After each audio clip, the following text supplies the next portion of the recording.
সময় মতো ভিডিওগুলো আপলোড দিতে পারিনি। তো এখন যখন ভয়েস ওভারের মাধ্যমে ভিডিওগুলো দেখছি তো খুব খারাপ লাগছে যে আনন্দের সময়গুলো খুব দ্রুতই চলে যায়। আর তাই যতটুকু পেরেছি সাথে করে স্মৃতিগুলো ভিডিও আকারে ধারণ করে রেখেছি, কেননা যখনই একাকিত্ব লাগবে তখন ভিডিওগুলো দেখব আর খুব ভালো লাগা দেবে আমাকে।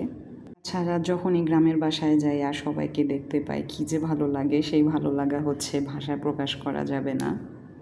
হ্যালো এভরিওয়ান, আরেকটি নতুন ভিডিও নিয়ে চলে আসলাম আপনাদের মাঝে। কেমন আছেন সবাই? আশা করছি সবাই খুব ভালো আছেন, আর আপনাদের আশীর্বাদে আমিও বেশ ভালোই আছি।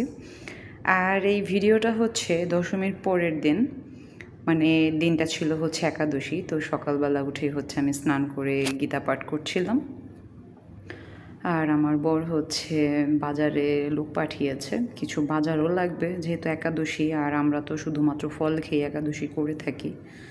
তো ঘরের কিছু বাজারও আনতে গেছে, আর এদিকে আমাদের পুজো হয়ে গেছে আগে।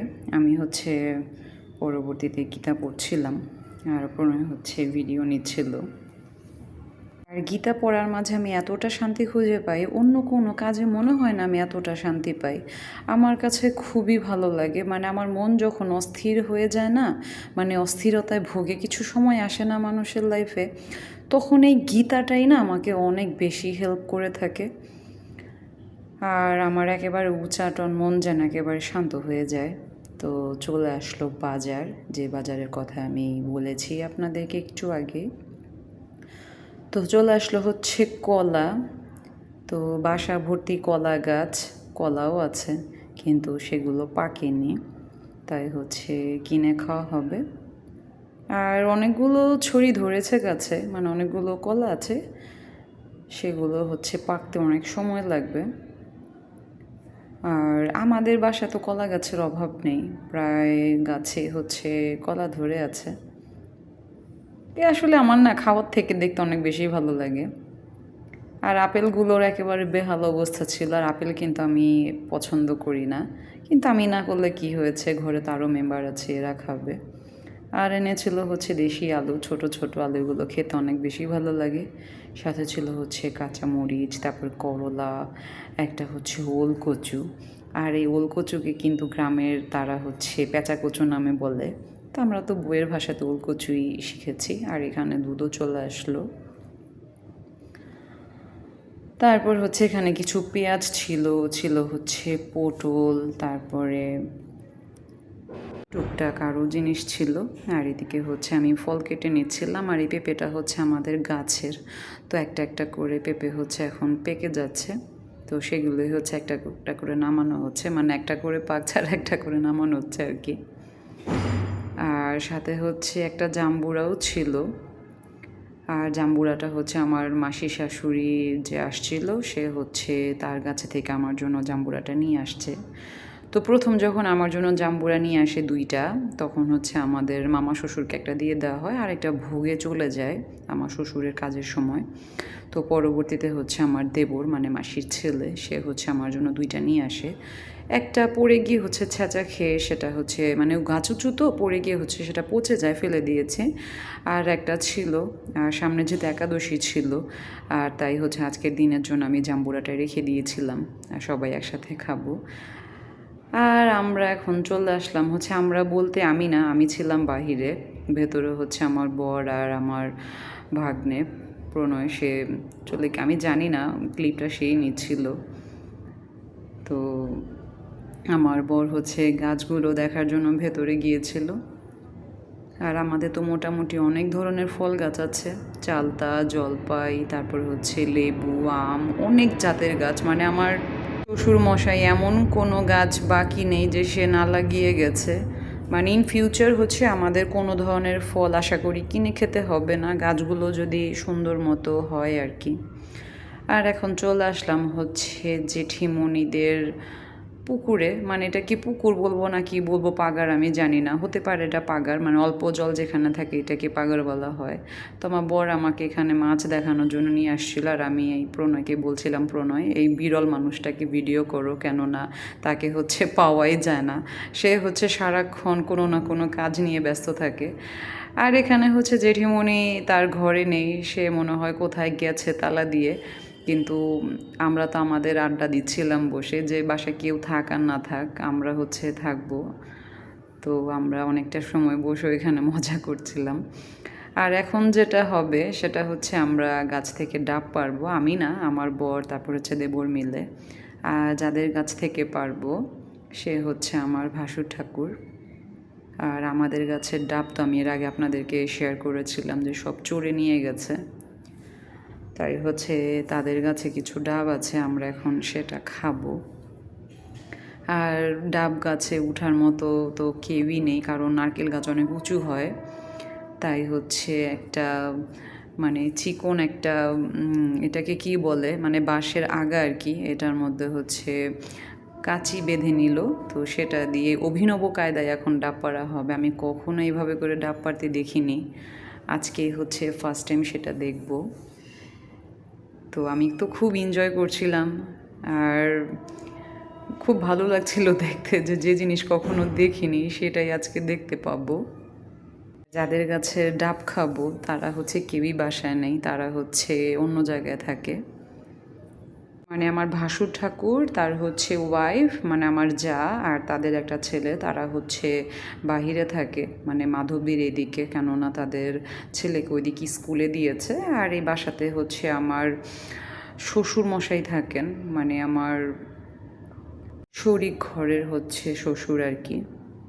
আর দাদা ভাই, আমি জানি না তুমি আমার এই ভিডিওটা দেখছো কি না বা দেখবে কি না, তো যদি কখনো দেখে থাকো তো দেখো যে আমরা হচ্ছে তোমাদের গাছ থেকে ডাব পেড়ে খাচ্ছিলাম।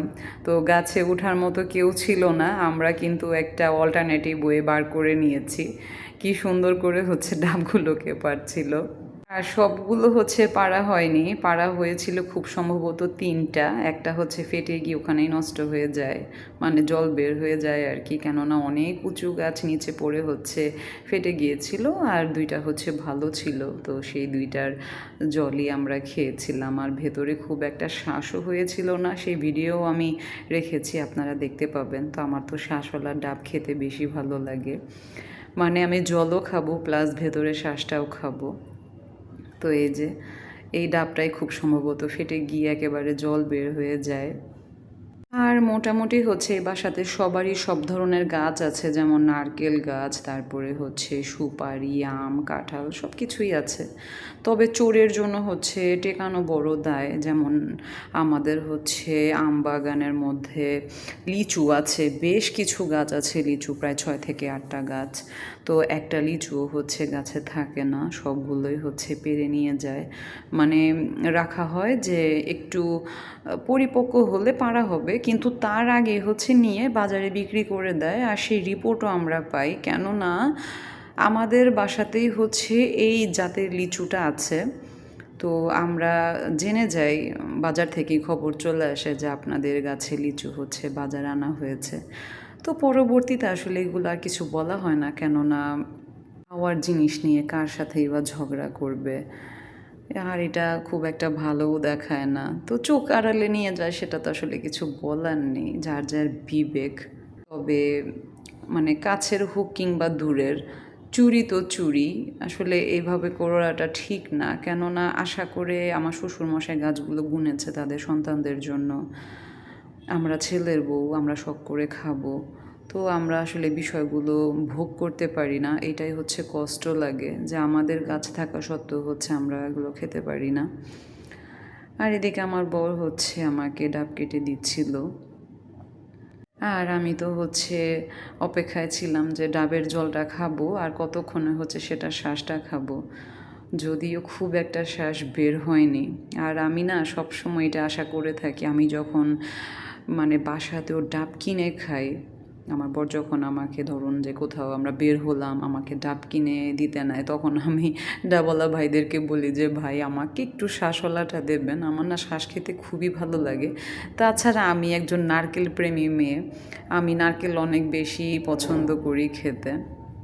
আর আমাদের হচ্ছে আরেকটা বাসা আছে, সেই বাসাটা কখনো আপনাদের সাথে আমি শেয়ার করতে পারিনি। তো এবার হচ্ছে ওই বাসাতে আমার যাওয়া হয়নি। তো ইন ফিউচার যদি কখনো ওই বাসাতে যাওয়া হয় আমার, আমি অবশ্যই ভিডিও করে দেখাবো। সেই বাসায় হচ্ছে আমাদের বেশ কিছু কাঠ গাছ আছে, তারপরে হচ্ছে নারকেল গাছ আছে। তো ওই গাছ থেকে মোটামুটি বেশ কিছু নারকেল আনা হয়েছে।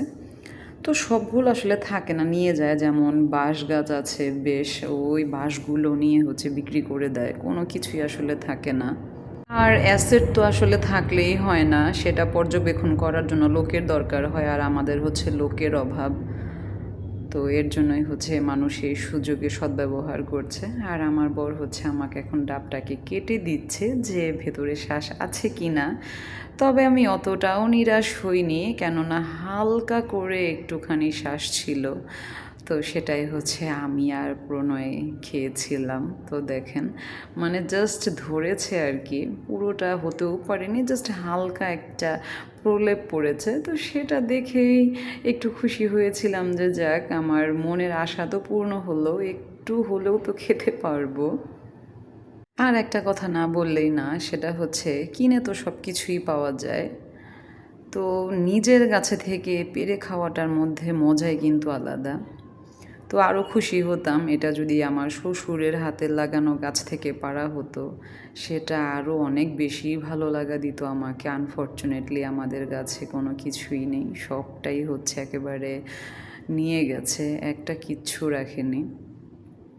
তো এখন হয়ে গেল হচ্ছে সন্ধ্যাবেলা, আমি হচ্ছে সন্ধ্যা দিব। আর সন্ধ্যা আরতি করে হচ্ছে আমি ছোট কাকির ঘরে যাব, সে হচ্ছে আরতি করবে। আর আজকে থেকে তো হচ্ছে দামোদর মাস শুরু হয়ে গেল, সে হচ্ছে আকাশবাতি দেবে। আর আমিও হচ্ছে আমার ভগবানকে ঘিয়ের বাতি দেখাবো। আর যেটা আমি 12 মাসই করে থাকি, আমার ঢাকার বাসাতে হচ্ছে আমি প্রতিদিনই হচ্ছে ঘিয়ের বাতি দিয়ে থাকি। আমার কথা হচ্ছে ভগবান আমাকে যতটুকুই যাই দিয়েছে না কেন, আমি তার জন্য কেন কিপটামো করতে যাব। তো আমার সামর্থ্য দিয়েছে, মানে আমি যতদিন পারি আমি ভগবানের জন্য এটা করে যাব। চাইলে হচ্ছে আমি তেলেও দিতে পারি, কিন্তু কেন যেন মনে হয় যে না, ভগবান আমাকে যতটুকু সামর্থ্য দিয়েছে এর মধ্যে আমি ভগবানকে ঘিয়ের বাতি দেখাতেই পারি, সেই অ্যাবিলিটি আমার আছে। তাহলে অ্যাবিলিটি থাকতে আমি কেন দেখাবো না। তো সেটাই আমি করে থাকি। আর দামোদর মাসে তো হচ্ছে ঘিয়ের বাতি নয়তো তিলের তেল দিয়ে প্রদীপ ধরাতেই হয়। আর মাস যেমন তেমন, দামোদর মাসটা হচ্ছে ভগবানের অনেক প্রিয় মাস। আর এখানে হচ্ছে আকাশবাতি ধরানো হলো। তো এই জিনিসটাকে হচ্ছে আরেকটু অন্যভাবে করবে পরবর্তীতে, কেননা বৃষ্টি যদি আসে তাহলে এই প্রদীপটা নিভে যাবে। তো আপাতত হচ্ছে এভাবে করে টানিয়ে দিল। আর এখন হচ্ছে আমার ছোট কাকি, উনি হচ্ছে কীর্তন শুরু করলো, আর আমরা সবাই হচ্ছে একসাথে কীর্তন করছিলাম। আর আমার এই ছোটো কাকি শাশুড়ি হচ্ছে একেবারে নিরামিষভোজী হয়ে গেছে। মানে আমার যখন বিয়ে হয়, আমার বিয়ে হয়েছে রানিং এখন 3.5 বছর। তো আমার বিয়ের পরে হচ্ছে জাস্ট কয়েকদিনে তাকে আমি মাছ মাংস খেতে দেখেছি। তো কিছুদিন পরেই হচ্ছে উনি এগুলো ছেড়ে দিয়ে যে লাইফটাকে বদলে ফেলেছে। সে রান্না করে, কিন্তু সে রান্নাটা হচ্ছে ভগবানের জন্য করে, তাকে ভোগ দিয়ে দেন হচ্ছে সে প্রসাদ পেয়ে থাকে আর কি। যদিও মাঝে মধ্যে তাকেও মাছ মাংস এগুলো ধরতে হয়, কেননা তার ঘরে হচ্ছে 2টা ছেলে আছে, তারপর আমার কাকা শ্বশুর আছে, তাদের জন্য রান্না করতে হয়। তো বিষয়টা তো আসলে এমনই, যদি আমি মানে না খাই, কিন্তু আমার ঘরের মেম্বারদের জন্য তো এটা করতেই হবে, সেটাও কিন্তু একটা ধর্ম। আর মানুষ হিসেবে ছোট কাকি অসাধারণ একটা মানুষ। আর আমি যতটুকু জানি, যারাই ধর্মপথে পরিচালিত হয় তাদের মন মানসিকতা এমনিতেই একটু অন্য মানুষের থেকে ডিফারেন্ট হয়ে থাকে। আর এই সমস্ত মানুষের সাথে কথা বলতে গেলেও খুব ভালো লাগে। আর আমি হচ্ছে যে কয়েকদিন ছিলাম, আমি প্রতিদিনই হচ্ছে সন্ধ্যাবেলা ছোটো কাকির ঘরে চলে যেতাম, কেননা আমাকে তো বাতি দেখানো লাগবে। আর সে হচ্ছে আগে থেকেই তুলসী গাছের ডালপালাগুলো হচ্ছে সুন্দর করে প্রসেসিং করে রেখেছিল, যেটা দিয়ে হচ্ছে বাতি দেখানো হবে। তো সেটাও আমি দেখাবো, তার আগে হচ্ছে কাকি আরতি করে নিচ্ছিল। এটা হচ্ছে পঞ্চপ্রদীপ, সেটা দিয়ে আরতি করবে। তো পরবর্তীতে হচ্ছে আমরা তুলসী গাছের ডাল দিয়ে বাতি দেখাবো। আর কাকিমণির জন্য তো হচ্ছে মন থেকে সবসময় শুভকামনা, কেননা কয়জন পারে মন থেকে লোভ ত্যাগ করে হচ্ছে মানে ধর্মপথে পরিচালিত হতে। তো সে যে পেরেছে বা পারছে এটাই আসলে অনেক কিছু, এগুলো দেখতেও ভালো লাগে। ছাড়া হিন্দু ধর্মের প্রতিটা মানুষেরই তো উচিত এই পথে চলা। ছাড়া আমাদের ধর্মে যেহেতু আছে মাছ মাংস একেবারেই খাওয়া নিষেধ, তবুও হচ্ছে আমরা খেয়ে থাকি, কেননা আমাদের মন থেকে হচ্ছে লোভটা এখনও যায়নি। তো যেদিন থেকেই আমি বুঝতে পারবো যে না, আমার ভেতরে সেগুলো খাওয়ার আকাঙ্ক্ষা নেই, অবশ্যই আমি এই পথে ধাবিত হব। আশা রাখি ভগবান যাতে আমার মতিগতি এ পথেই নিয়ে আসেন, সেই কামনাই করি। তাছাড়া প্রতিটা মানুষেরই কিন্তু উচিত মানে কর্ম করা, কেননা পৃথিবীতে এসেছে কিন্তু শুধুমাত্র খাওয়া পড়ার জন্য নয়, ধর্মও তো দিন শেষে করতে হয়। কোনো কিছু কর্ম না করে গেলে যখন আমাদের মৃত্যু হবে তখন হচ্ছে আমরা কী জবাব দেব। তাই যার যার জায়গা থেকে যতটুকু সম্ভব কর্ম করে যাওয়া উচিত। আর এদিকে কাকিমণি কি সুন্দর করে হচ্ছে আরতি করছিল, বললাম না এইসব মানুষের সাথে থাকলে মন এমনিতেই অনেক বেশিই ভালো হয়ে যায়। আর আমার শ্বশুর মশাই মারা যাওয়ার কারণে হচ্ছে 1 বছর হচ্ছে কাল ওষুধ গেল, আমি তো কোনো ধরনের মন্দির ওইভাবে যেতেই পারিনি। তো আশা করছি আমি যখন ঢাকায় ব্যাক করব, অলরেডি আমি ঢাকায় বসেই ভয়েস ওভার দিচ্ছি, তো আমি হচ্ছে এই বিষয়টাই হচ্ছে খুব এক্সাইটেড ছিলাম যে 1 বছর কবে যাবে আর আমি হচ্ছে মন্দিরে যাব, কেননা আমার 1 বছর ধরে হচ্ছে কোনো ধরনের মন্দিরে যাওয়া হয় না। আর গেলেও দেখা যায় দূর দূর থেকে হচ্ছে ঘুরে চলে আসা হয়, কোনো ধরনের কর্মই করা হয় না। ফাইনালি 1 বছর চলে গেছে, এখন হচ্ছে আমি মন্দিরে যাব। আর অনেক দিন হচ্ছে ভগবানের আরতিও দেখি না, আর এই যে এখন হচ্ছে বাতি দেখাচ্ছিলাম, কী যে ভালো লাগছিল কি বলবো। আর ধন্যবাদ কাকিমণি তোমাকে এত সুন্দর ব্যবস্থা করার জন্য, কেননা তুমি এই ব্যবস্থা না করলে হয়তো আমরা এভাবে বাতি দেখাতেই পারতাম না। ভগবান তোমার মঙ্গল করুক। সেই সাথে আজকের মতো ব্লগটা এখানেই শেষ করব। ভালো থাকবেন সবাই, সুস্থ থাকবেন, আর আমাদের পরিবারের জন্য বেশি বেশি আশীর্বাদ করবেন। শুভরাত্রি।